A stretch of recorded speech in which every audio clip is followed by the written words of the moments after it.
In this video, I'm going to be giving you all a quick summary of the top 5 most popular ETFs based off of assets under management. And a little bit about how this is going to work is that if there's an ETF that tracks a similar index, I am just going to skip that ETF and then move on to the next ETF on the list. In other words, I am not going to discuss the same ETFs that track the S&P 500 because that would be redundant.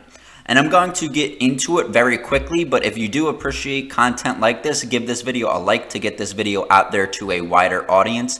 And if you're not already subscribed, please do. It would be greatly appreciated and it will keep you updated on future content that I publish. So probably no surprise, the number one most popular ETF is the SPDR S&P 500 ETF Trust. This has a ticker symbol of SPY, and as the name suggests, it tracks the S&P 500. This ETF, as this site says, is one of the largest and most heavily traded ETFs in the world, offering exposures to one of the most well-known equity benchmarks, and that benchmark is the S&P 500.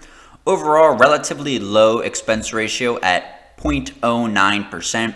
And there are other ETFs that track the same index that offer a lower expense ratio. But because this ETF is so liquid, it is used commonly for options trading. And this ETF definitely has a little bit more usability for people that want to trade options. Hence, its probable higher expense ratio overall. And as you could probably understand, as an ETF that tracks the S&P 500, its holdings are going to be pretty much exactly correlated to the holdings of the S&P 500. So you have the top 10 holdings here: Microsoft, Apple, Nvidia, Amazon, Meta, Google, Berkshire Hathaway, Eli Lilly, and Broadcom. All quality companies, all extremely large. Of course, the S&P 500 is an index of the top 500 largest companies in the United States. So I'm sure you know of all of these companies. Maybe you invest in them, or at least you have heard of them in some way in the news or by speaking to other investors. Now, the next two largest ETFs after SPY, or the SPDR S&P 500 ETF Trust, are IVV and VOO. And these are two ETFs that track the S&P 500 index. So they're going to be similar to SPY. So we're just going to skip that. So the second most heavily traded ETF based on index is going to be the Vanguard Total Stock Market ETF, ticker symbol VTI. So like the ETF's name suggests, this is much more broader than just the S&P 500 in its investment methodology.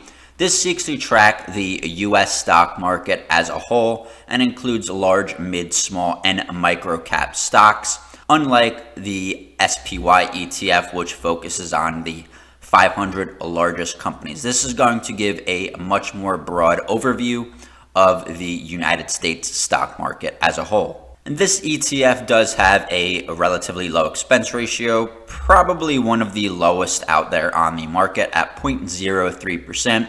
So very cheap way to invest in the overall US stock market as a whole. And if you notice these top 10 holdings, they're going to be extremely similar to the S&P 500 top 10. These top 10 are Microsoft, Apple, Nvidia, Amazon, Facebook, Google, Berkshire Hathaway, Google, Eli Lilly, and Broadcom. Now, the thing is, when you have an ETF that tracks the total US market like VTI, its holdings are going to be extremely similar to an ETF like SPY because the S&P 500 is included in that total market. And when you have the top 500 largest companies based on market cap, those companies are going to be extremely heavily weighted at the top. So this ETF in itself is pretty much like 80% S&P 500 companies, with the remaining 20% being those smaller, mid, small, and micro cap stocks.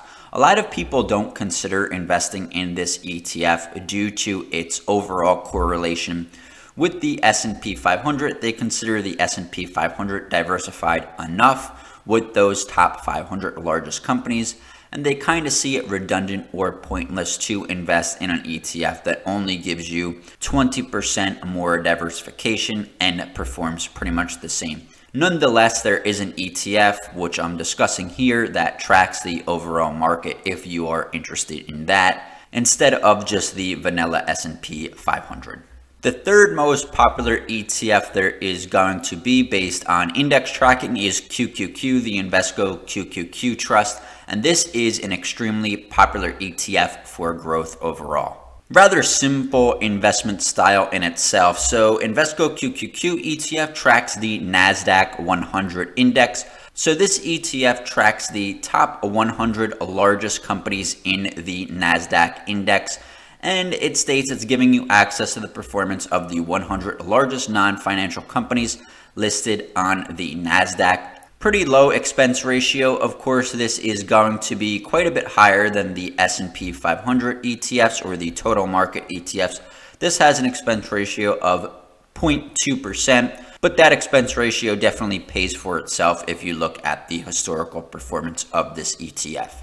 And this is a very tech-heavy sector or a very tech-heavy index.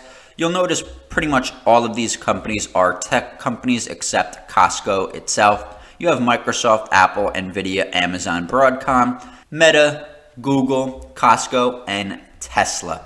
Now, this list of stocks has done incredibly well for growth, and it is probably part of the reason why it is so popular. You see this as a popular ETF for growth investors overall, and it definitely gives you a different holding list than just the S&P 500. And of course, it is a lot less diverse with only 100 companies versus the S&P 500's 500.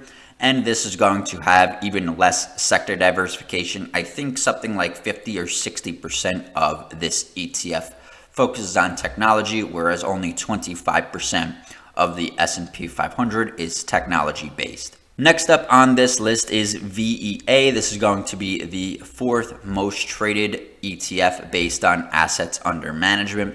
It's the Vanguard FTSE Developed Markets ETF. This is going to be getting into that international diversification if you are somebody that wants that. So now we're moving away from the United States as a whole from this ETF. The Vanguard FTSE Developed Markets ETF seeks to track the performance of the FTSE Developed All Cap ex-US Index. So this ETF moves away from the United States as that methodology indicates. The fund attempts to replicate the target index by investing all or substantially all its assets in stocks that make up the index. The FTSE Developed All Market Cap ex-US is a market capitalization weighted index that is made up approximately 3,700 stocks of large, mid, and small companies located in Canada and the major markets of Europe and the Pacific region. This is going to be a little bit more costly than the S&P 500 ETFs, but it only has an expense ratio of 0.06%,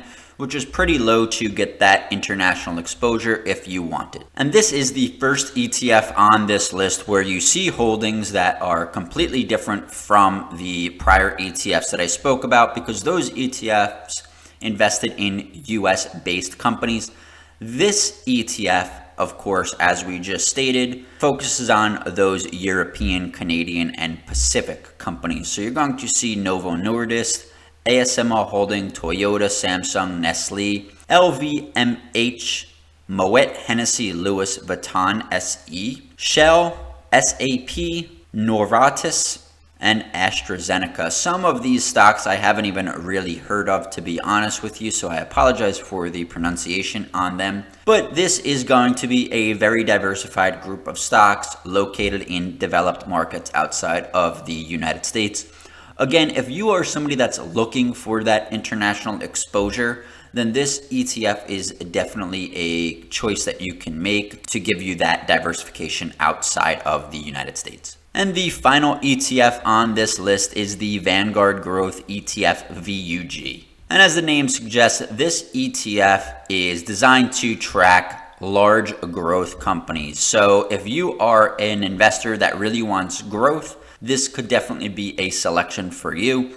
Although I know a lot of growth investors really do choose QQQ over VUG. The thing about VUG, it is slightly more diversified than QQQ because This holds quite a bit more stocks, and it also focuses less on technology companies, although this ETF does have a large amount of tech companies, and I'll show you the top 10 holdings to show you how this ETF is heavily tech based. So with this ETF, you're going to see a lot of similarity to QQQ and maybe even the S&P 500. You see Microsoft, Apple, Nvidia, Amazon, Meta, Google, Eli Lilly, Tesla, and Visa. So this ETF is kind of in line with QQQ. It does hold a lot of similar holdings.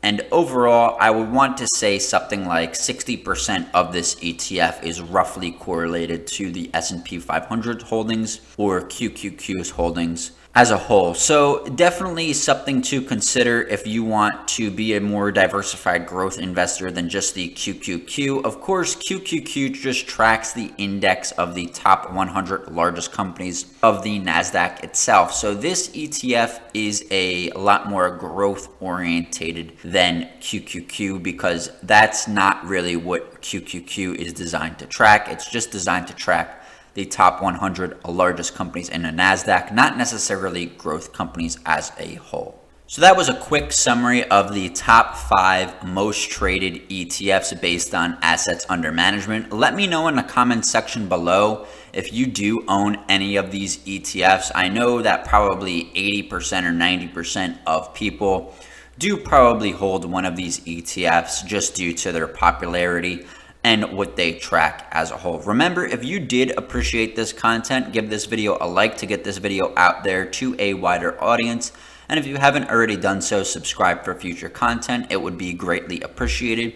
And I will see you all in the next video.